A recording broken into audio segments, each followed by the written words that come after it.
तो कर्नल साहब, इसको मैं आपको यहाँ पर रोक रहा हूं। मैं एक अपने ऑडियंस के लिए एक छोटा सा इस डिबेट को थोड़ा ब्रॉड कर रहा हूं कि दो थियरी है भारतीय जाति सिस्टम का। एक जो आपने बहुत अच्छी तरह एक्सप्लेन किया, जो वर्णाश्रम सिस्टम जो मनु दिए थे, और दूसरा है जो सोशियोलॉजिकल थियरी है कि भाई ये जो है अलग अलग जातियों में आज से नहीं, बहुत सालों से, कुछ लोग कहते हैं 1500 ईस्वी के बाद, कुछ कहते हैं कि नहीं 2000 साल से ये छोटे छोटे जातियों में बटे हुए थे।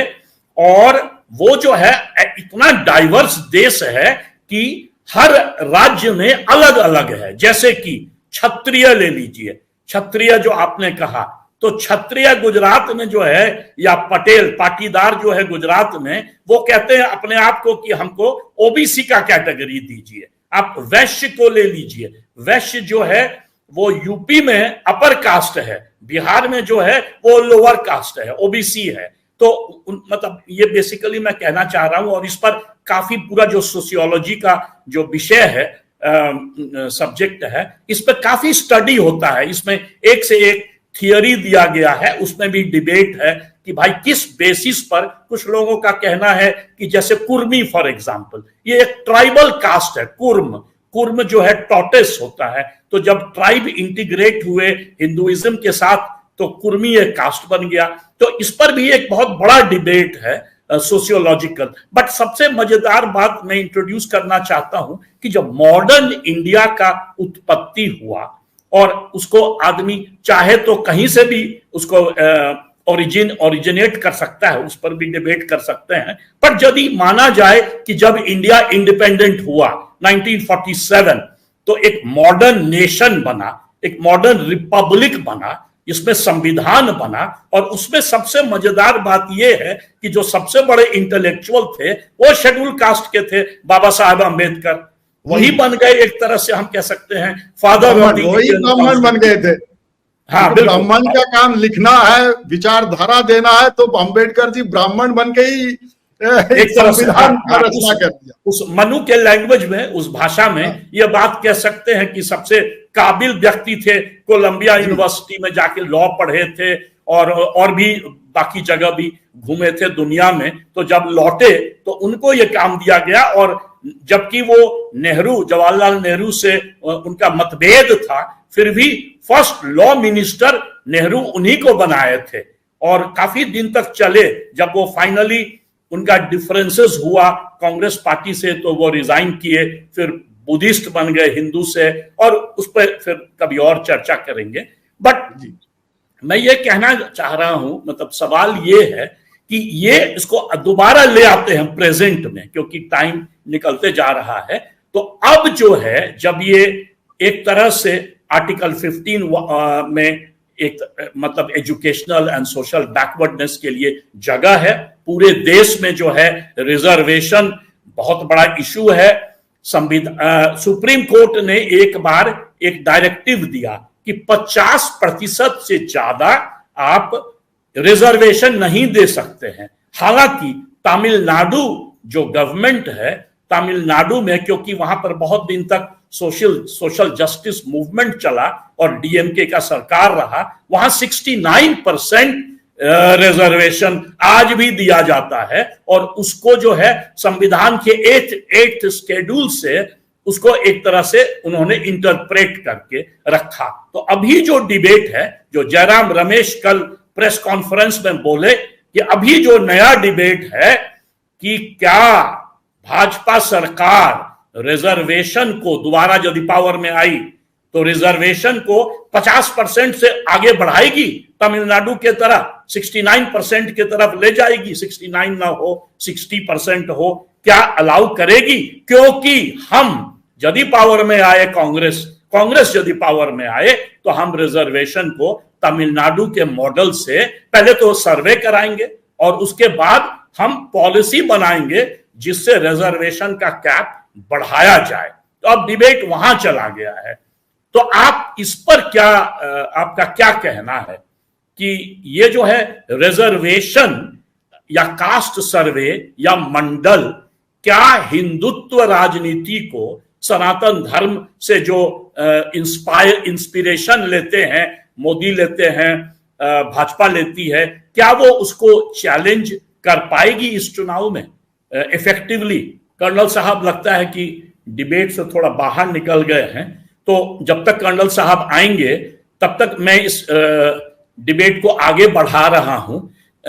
लालू जी ने जब ये स्टेटमेंट दिया तो लालू जी ने शायद क्योंकि वो प्रिपेयर्ड नहीं थे, तो उन्होंने कहा कि मैं मुसलमानों को रिजर्वेशन दूंगा, और किसी ने पूछा तो उनके मुंह से निकला पूरा, तो उसका मीनिंग मोदी जी ने लगाया। मोदी जी ने जब अटैक किया लालू जी पे, तो उन्होंने कहा कि ये देखिए, लालू जी कह रहे हैं कि सारे मुसलमानों के लिए रिजर्वेशन वो देंगे यदि पावर में आएंगे तो। या कांग्रेस जो है चुपचाप साधी हुई है, बट कांग्रेस उनके साथ मिली हुई है।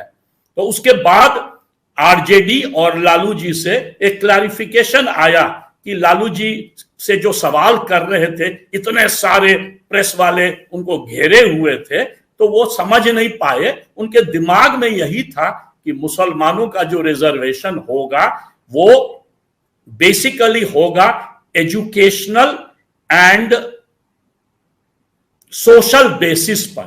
अब क्योंकि भारत के मैं कहूंगा 97-98% या उससे भी ज्यादा जो मुस्लिम्स हैं वो बेसिकली कन्वर्ट्स हैं।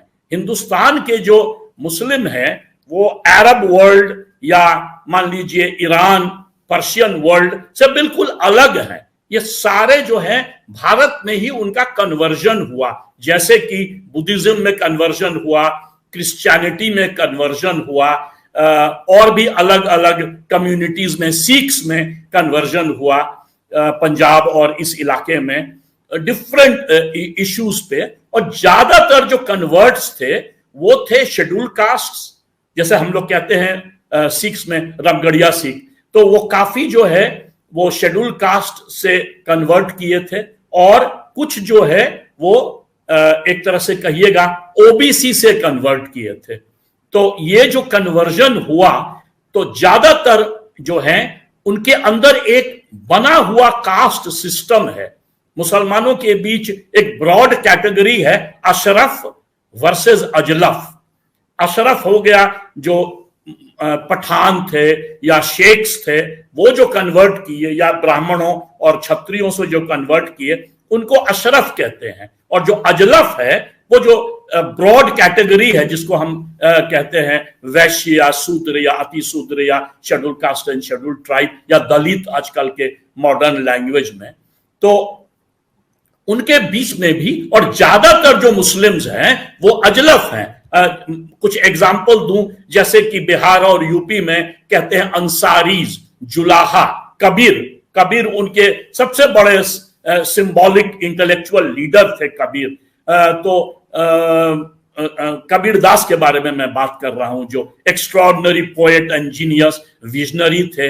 तो वो जो है एक तरह से कह सकते हैं कि ये कैटेगरीज जो है उसको कुछ राज्य, कुछ some states, Bihar, UP, to some extent और भी स्टेट्स, साउथ में भी तमिलनाडु, कर्नाटका, वहां पर अलग अलग तरह से उनके लिए रिजर्वेशन किया गया है। मैं ये कहना चाह रहा हूं कि so called educationally and socially backward Muslims को भी डिफरेंट कैटेगरीज में रिजर्वेशन दिया गया है।